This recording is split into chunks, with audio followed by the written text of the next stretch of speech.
merit of our practice to all sentient beings, and specifically to any names that we write down in the book. We'll read those out. For anyone who has died, you'll see some names with Bardo written beside them. The Bardo is a 49-day period in Tibetan Buddhism between death and rebirth. So,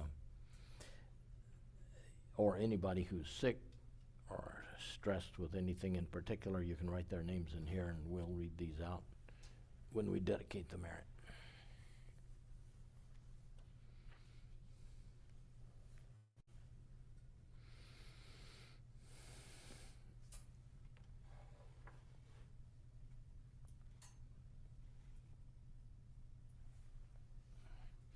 For those of you online, you can put names in the chat and they'll be put into the book. I ask when you write the names down, please remember that I have to read them, so be sure they're legible.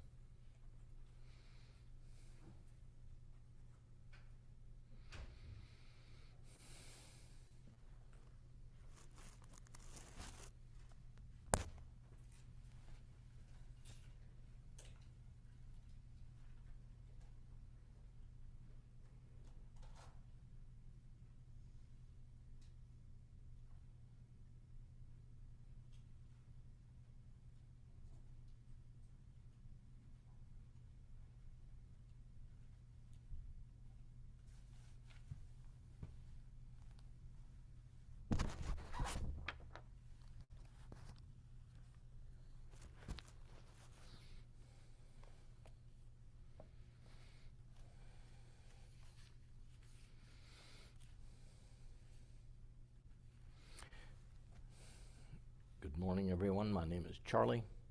I've been at Dawn Mountain for quite a while, and so sometimes I lead meditation on Sundays about once or twice a month. No, once every month or two. Anyway, there's a rotation of several of the students. On the first Sunday, Ann and Harvey usually lead the meditation.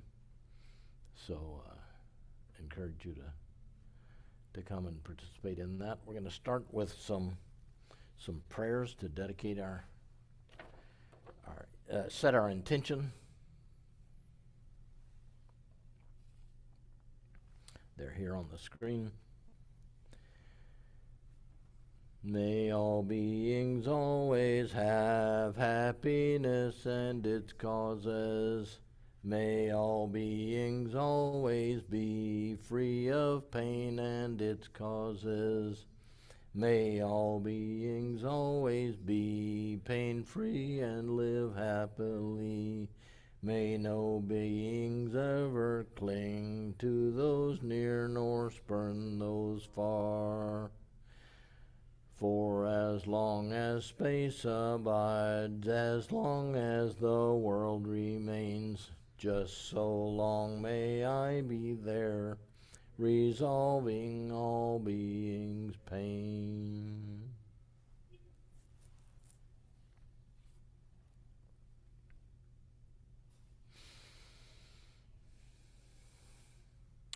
We have two practices that we do here on Sunday morning. One is a silent meditation, resting our attention on our breath, and the other is a chanting meditation where we chant the sacred syllable Hoong, H-O-O-N-G, twice with each exhale.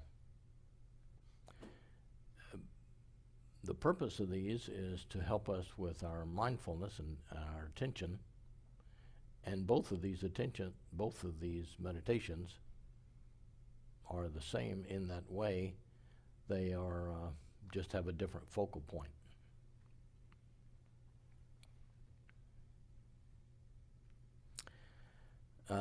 We have three pillars of support.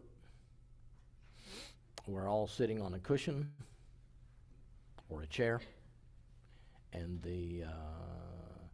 so we are supported by the earth. Our weight is on our cushion or our chair, and the legs of whatever we're sitting on goes all the way down to the center of the earth. Our second pillar of support is our spine. So we hold our spine as straight as possible, not stiff, and tuck our chin slightly to elongate the back of our neck, which is the part of our spine. And the third pillar is our central energy channel, which is right in front of our spine, where energy goes up and down from the dough down at just below our navel up to the top of our head.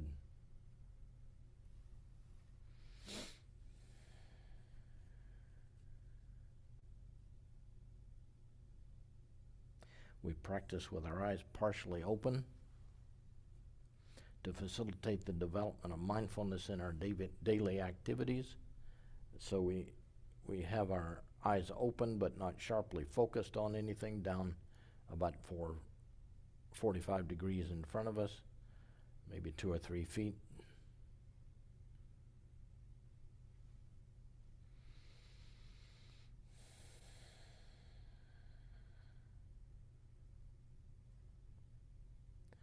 We'll start with the silent meditation.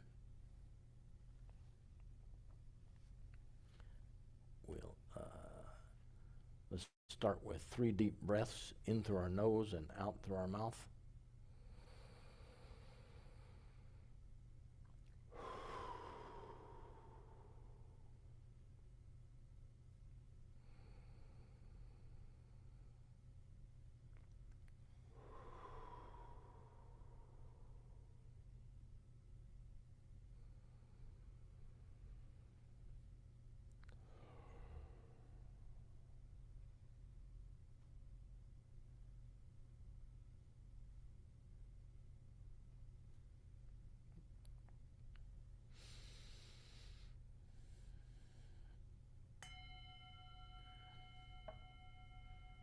Now we simply notice our breath going in and out naturally, just at whatever rate your body decides you need another breath.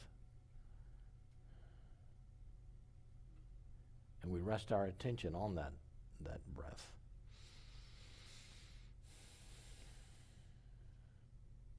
It's normal for thoughts to come up about maybe some conversation you had with somebody, or some event that happened in the past, or something in the future. When that happens, we just, when we recognize that has happened, sometimes it just happens and keeps going for a while.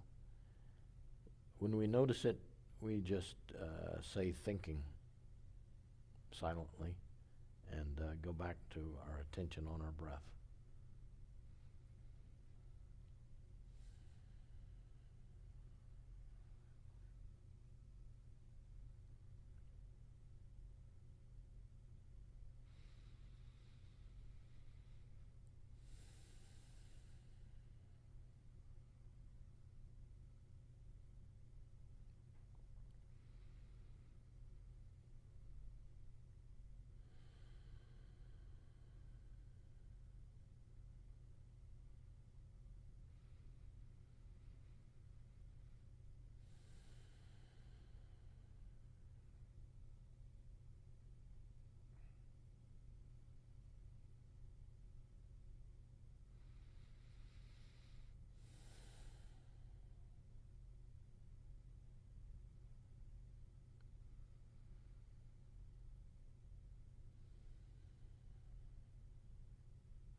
start the chanting practice. We're wanting to simply merge the sound of the hung into our body. The hung represents enlightened mind or primordial wisdom that's already throughout the universe, and chanting it allows an opportunity to tune into our own potentiality of enlightened mind and our own inner wisdom. Hung, hung,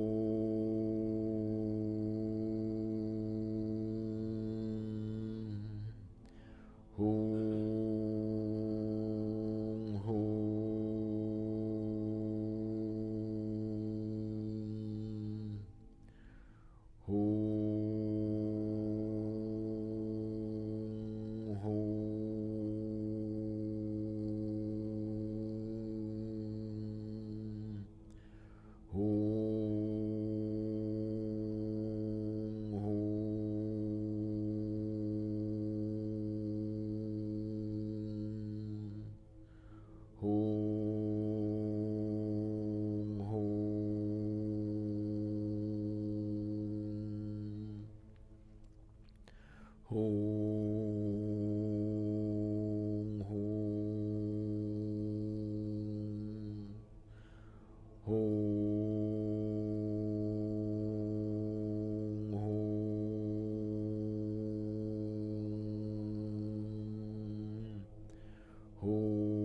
hung, hung.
We now go back again to the silent meditation, resting our attention on our breath.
back again to the resting our attention on our breath.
Now's the time if you want to stretch.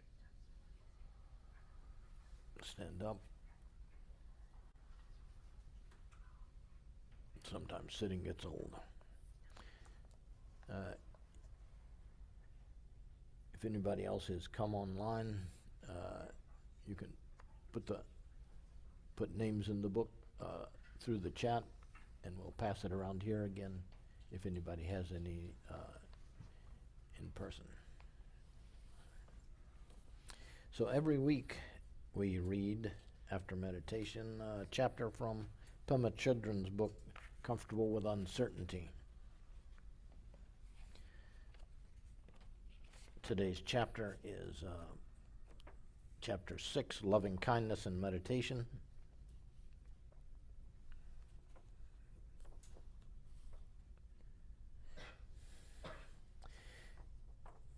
We may think meditation will improve us, but it's really about accepting ourselves as we are right now.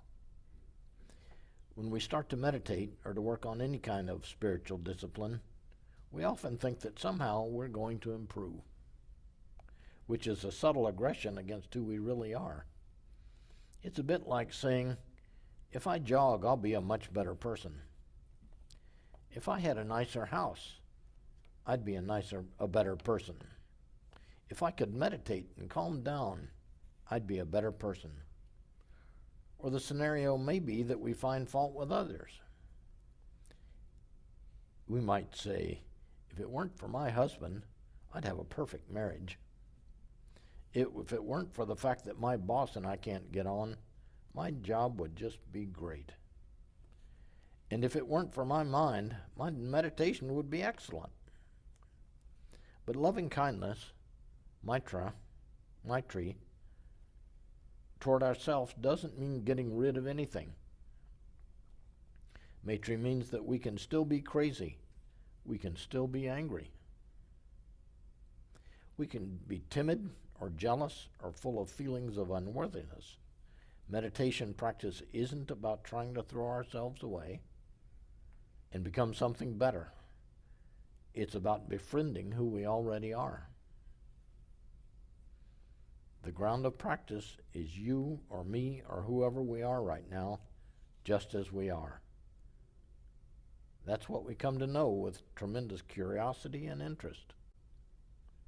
Curiosity involves being gentle, precise, and open, actually being able to let go and open.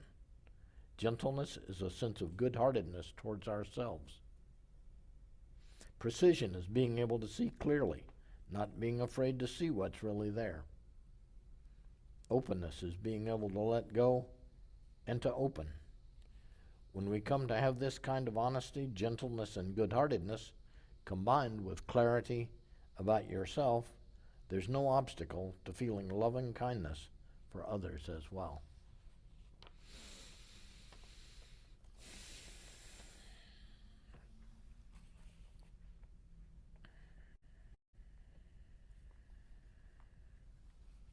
I'll have to admit that sometimes I think I'm going to meditate so that I can calm down and not snap at the dog so much. Anybody else have any experiences or anything they'd like to share online or in person? Maddie, let's get a mic. Hi. Yeah, I love that chapter, and I really love a lot of Pema Chodron, like her gentleness and her compassion and self-compassion, and her forgiveness. I really like every time she goes into that. It not every time, but a lot of times it gets to me and it touches me, and I love that she does that, including in this chapter. Yeah. A lot of this and some of the other books that we have resonate with us as we read them. We recognize ourselves.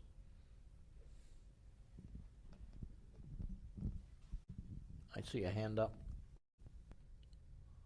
Hi, Charlie. Thank you for leading today. That's like really deep. That just struck me. I highlighted it in my ebook. Befriending who we are already. It never occurred to me to even think that way. I thought it was to, yeah, basically be a better person, be calmer. Um, yeah, think before I speak, whatever, slow down. But it never occurred to me that's about befriending who we are already. And if we're trying to change, then that's sort of like not supporting who we are already. Yeah, that really struck me. I never thought of it that way. So,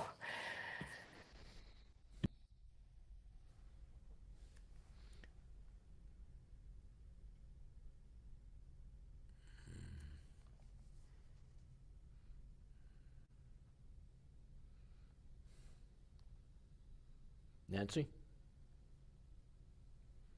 I had a similar thought. I've never heard, I'm 78 and I've never heard that the inner voice was self-aggressive. And I thought, wow, I'm like a barking dog. And then I thought, there's me being self-aggressive. And then I thought, it's a good thing I like barking dogs. Thank you.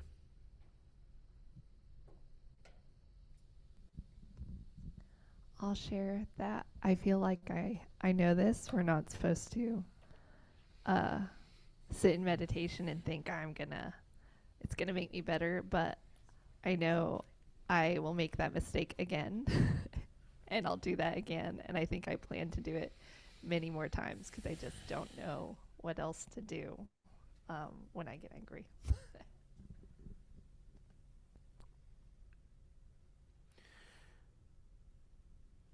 So we have two selves, one way of looking at it. One is our self that puts on these clothes every day and has a name that our parents gave us, or maybe we gave ourselves, or I've known some people that decided to rename themselves. And there's another self, a deeper self, our true nature that we all share. And I think that's the self that we're trying to get to recognize. Certainly, part of the meditation is to let go of habitual patterns that we get into, thinking about something, a dog that bit you a long time ago, or an ex that wasn't kind to you. But if we can stay in the present moment, then we can be closer to our true nature.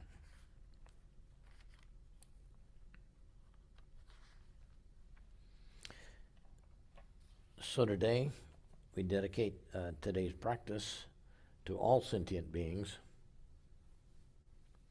and specifically Charlie Kirk in Bardo, Larry Hamilton in Bardo, William Culling in Bardo, Claudia Gomez Hero in Bardo, Daniel Beltran in Bardo, Cherry Allen in Bardo, Alice, Anna, Carol, Esther, Tyler Robinson, Sylvia, Rolando, Nathaniel, Emma, Noah, Leah, Penny, Nabila, Eileen in Bardo, Billy in Bardo, Bob in Bardo, Zoe in Bardo, Declan's Healing, Tom Marins, Gina Hutto, Kyle Stanton, Cindy Stanton, Jessica, Lyle, Raman, Maricela, and Andrea, Susie and Max, Aunt Lisa, Terry, Mom, Megan, Cindy, Brad, Nathan, Pat, Joe, Kristen, Catherine, Thekla, Becky Hinojosa in Bardo, Jane Smith in Bardo, Carlos V, Jay, Max, Lauren, Heidi, Valerie, Amy, Tex, D'Arcy, Nancy, Dad, Mom in Bardo, Danny in Bardo, Robert, Robert's mom, Amy Winter, cancer battle, Ruth's healing, Pat's healing, Cheryl's healing, Madeline's healing, Emily, Jerry, Candace, Shane, Lama Rigson, Nama Namgyal, Nama Sharab, all sentient beings, Claudia Gomez, Horo and Bardo, Daniela Lopez, Patricio Troop, Geronimo Enriquez and family, Lady Diana Mukpo and Bardo, and Mary.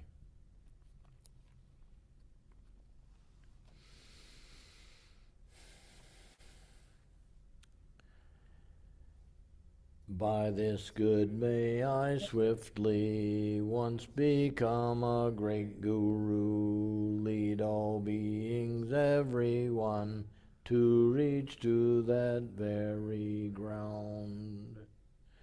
With all of you in and we light this lamp of clarity.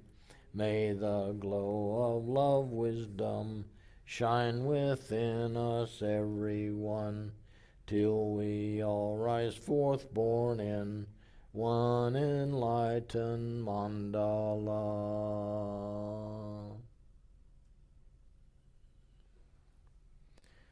We'll close this portion of our our service meditation today with one ah. We'll all chant in unison, and as we do it, we can visualize a white healing light coming from our heart center out into the universe.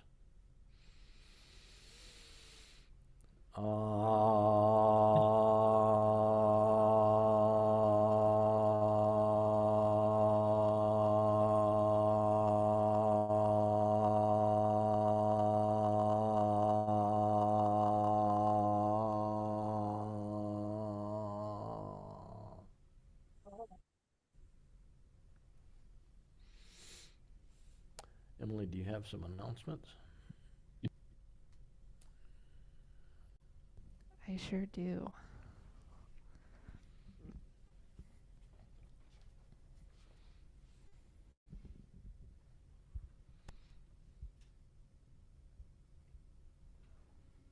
So embarrassing, my phone is restarting and I need my calendar app.